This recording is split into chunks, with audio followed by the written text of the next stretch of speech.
हनुमान चालीसा का पाठ कैसे करना चाहिए, कब करना चाहिए, क्या विधि विधान होना चाहिए, क्या वह होना चाहिए, कितनी बार हनुमान चालीसा का पाठ करना चाहिए जिससे हनुमान चालीसा का फल आपको प्राप्त हो। सबसे पहले मैं आपको बता दूं कि हनुमान चालीसा पढ़ने के क्या क्या लाभ होते हैं। जो आप हनुमान चालीसा का पाठ करते हैं तो आपको क्या क्या चीज़ें प्राप्त होती हैं। लेकिन जब आप हनुमान चालीसा का पाठ शुरू करते हैं, जैसे मैं आपको आगे बताऊंगा, तो उस पाठ को करने के बाद जो आपके घर में जितने भी प्रेत की बाधाएं होती हैं वो सभी बाधाएं धीरे धीरे प्रभावहीन होनी शुरू हो जाती हैं। प्रभावहीन का मतलब होता है कि उनमें जो शक्ति थी, जिस शक्ति से वो अपना प्रभाव दिखा रहे थे, नकारात्मक प्रभाव आपके ऊपर, आपके घर के ऊपर दिखा रहे थे, वह प्रभाव धीरे धीरे वह शून्य होना शुरू हो जाता है। और एक ऐसा समय भी आता है जब वो नकारात्मक शक्तियाँ पूर्ण रूप से शक्तिहीन हो जाती हैं, यानी कि वो आपका किसी भी प्रकार से नुकसान नहीं कर पाती और फिर वो नष्ट हो जाती हैं। तो यह पहले फ़ायदा होता है हनुमान चालीसा का निरंतर पाठ करने से, जो कि मैं आपको आगे बताऊंगा किस तरीके से। दूसरा फ़ायदा ये होता है हनुमान चालीसा का पाठ उस समय बहुत बड़ा वरदान साबित होता है जब आपके तमाम रास्ते बंद हो जाते हैं, जब आपको कुछ दिखाई नहीं देता, जब आपके सारे रास्ते बंद हो जाते हैं, जब आप निराश हो जाते हैं, जब आपको कोई ऐसा लगता है कि अब तो कुछ करने के लिए बचा ही नहीं है, काम धंधा बंद हो गए हैं, या लड़ाई झगड़ा इतना बढ़ चुका है, या घर में इतना कलह होने लगा है, बीमारियां घर से नहीं जा रही हैं, तो उस समय एक नया रास्ता वो खोलते हैं। हनुमान चालीसा का पाठ जो है वो एक नई आशा की किरण है, आपके जीवन में लेकर आता है। साथ ही हनुमान चालीसा पाठ करने से आपके मित्र भी प्रसन्न होते हैं। यह चीज़ आप ध्यान दीजिए। अगर आपके घर में है हनुमान चालीसा का पाठ आप कर रहे हैं, जो विधि मैं आपको बताऊंगा, आपके पितर देवी आपसे प्रसन्न होते हैं, आपके घर में सुख शांति होती है, साथ में उनका पितर दोष जो है वो भी धीरे धीरे समाप्त हो जाता है। हनुमान चालीसा का जब आप पाठ करना शुरू कर देते हैं तो हनुमान जी महाराज आपको स्वप्न के माध्यम से दर्शन देना शुरू कर देते हैं। कई बार आपको ऐसा लगेगा सिंदूरी मूर्ति आपको दिख रही है। खैर, आपको ऐसा सपनों के माध्यम से दिखिए जैसे आप मूर्ति पर चोला चढ़ा रहे हैं।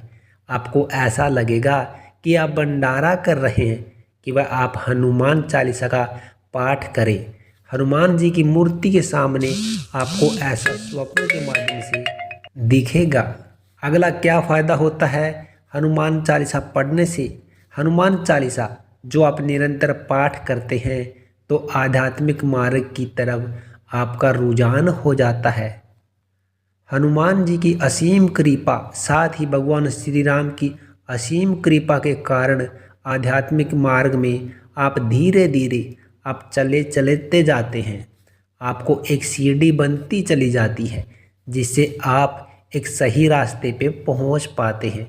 तो हनुमान चालीसा के जो प्रभाव हैं, जो फायदे हैं, वो अनगिनत हैं। तो अब मैं आपको बता देता हूँ हनुमान चालीसा का पाठ जो है आपको कैसे करना है, क्या विधि या विधान है। एक बात आपको मैं बता दूं कि बिना नियमों का पालन किए अगर आप किसी भी साधना को करते हैं, कोई पाठ करते हैं, तो आपको फलदायी नहीं होता। जैसे उदाहरण के रूप में जब किसी देवता की स्थापना करते हैं, जब आप किसी के चालीसा का पाठ करते हैं, जब आप किसी की चालीसा, सुंदरकांड या फिर मंत्र का जाप करते हैं, तो इसका मतलब होता है उस देवता का आह्वान कर रहे हैं।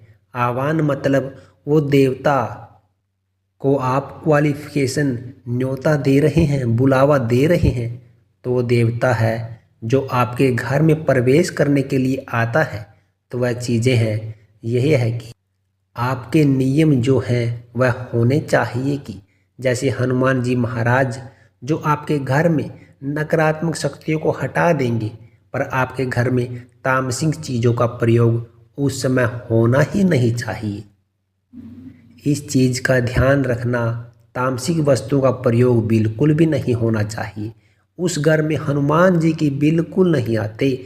आप कितनी हनुमान चालीसा का पाठ कर लो, कितने सुंदर कांड का पाठ कर, कितने बजरंग बाण का पाठ कर लो, कितने हनुमान साठिका का पाठ कर लो, फिर कितना भी हनुमान साठिका की पाठ कर लो, कुछ भी आपको प्राप्त नहीं होगा जब तक आप नियमों से नहीं चलेंगे। तो पहला नियम होता है तामसिक चीज़ों का पूर्ण रूप से आपको परहेज करना होगा, तब जाकर, क्योंकि हनुमान जी की सेवा कर रहे हैं तो उन्हें और उन्हीं के कंधों पर चलकर आपको उनकी सेवा प्राप्त होगी और श्री राम की कृपा भी आपको प्राप्त होगी। दूसरा नियम होता है, जब भी आप हनुमान चालीसा का पाठ करेंगे तो मंगलवार को कम से कम पूर्ण ब्रह्मचर्य आपको धारण करना है।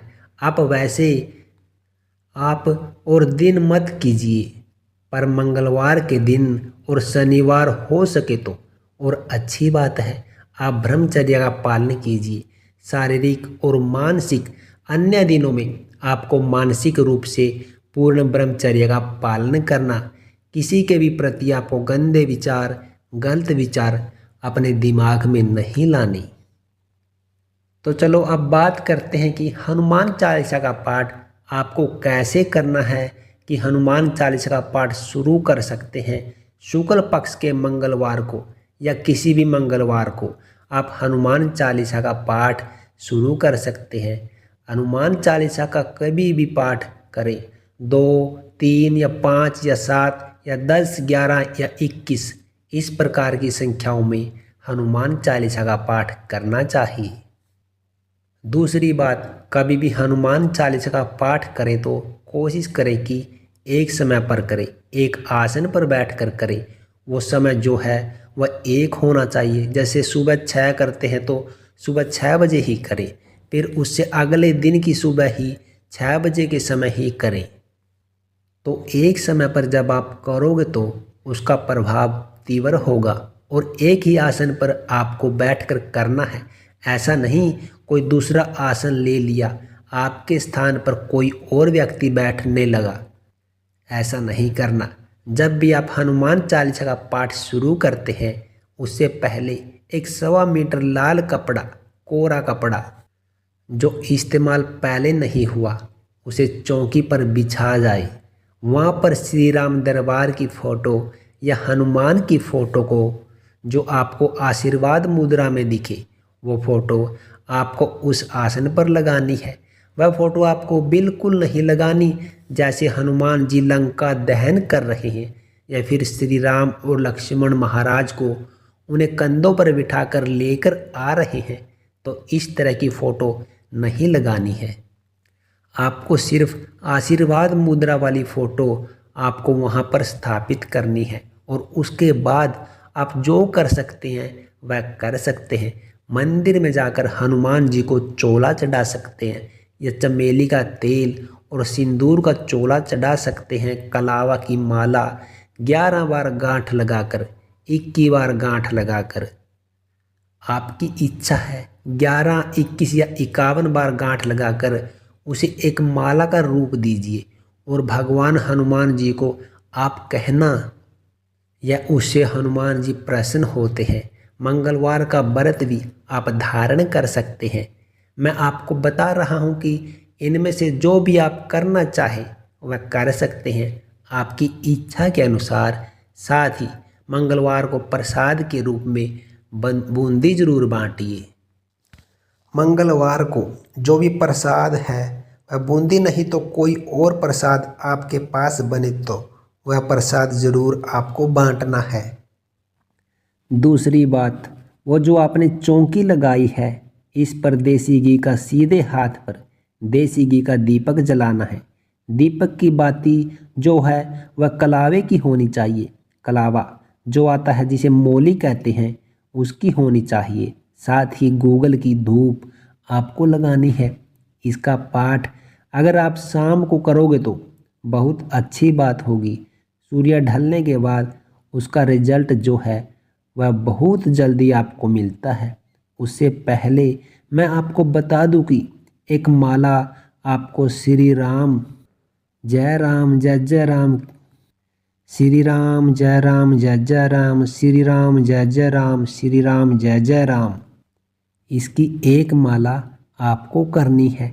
या फिर इसकी आप नहीं करते तो ओम राम रामाय नमः ओम, ओम राम रामाय नमः ओम, इस मंत्र की भी एक माला कर सकते हैं। और श्री राम से आपको प्रार्थना करनी है कि हे प्रभु श्री राम, हे भगवान श्री राम, जैसे तुलसीदास जी से प्रसन्न हुए, आप जैसे तुलसीदास जी ने आपकी भक्ति की और हनुमान जी प्रसन्न हुए, उसी प्रकार मेरी भक्ति से प्रसन्न और हनुमान जी महाराज प्रसन्न हो और मेरे इस कार्य को पूर्ण करें। जो भी बाधाएं आपके घर में दिखते हैं उनको अब बोलिए। इस प्रकार आपको एक माला करने के बाद फिर आपको 357 इस तरीके से हनुमान चालीसा का पाठ करना है। एक लोटा जल आपने आखिरी जल रखने के बाद आपको उस जल के छींटे जो हैं पूरे घर में लगाने हैं, ताकि जो भी नकारात्मक शक्ति हो वह आपके घर से निकल जाए। घर में नकारात्मक शक्तियों का वास है, तो इस प्रकार से हनुमान जी हमारे यहाँ पर विराजमान होंगे और तमाम आपके संकटों को दूर करेंगे। तो इस प्रकार की जय हनुमान जी की चालीसा का पाठ करें, जिससे हनुमान जी होंगे तुरंत प्रसन्न। दोस्तों, अगर यह जानकारी आपको पसंद आई हो तो वीडियो को लाइक करके चैनल को सब्सक्राइब कर लीजिए और बेल नोटिफिकेशन ऑल पर सेट कर लीजिए, ताकि वीडियो का नोटिफिकेशन सबसे पहले आपको मिले। और वीडियो को आगे ज़रूर शेयर करें। धन्यवाद। जय सिया राम, जय श्री बालाजी महाराज।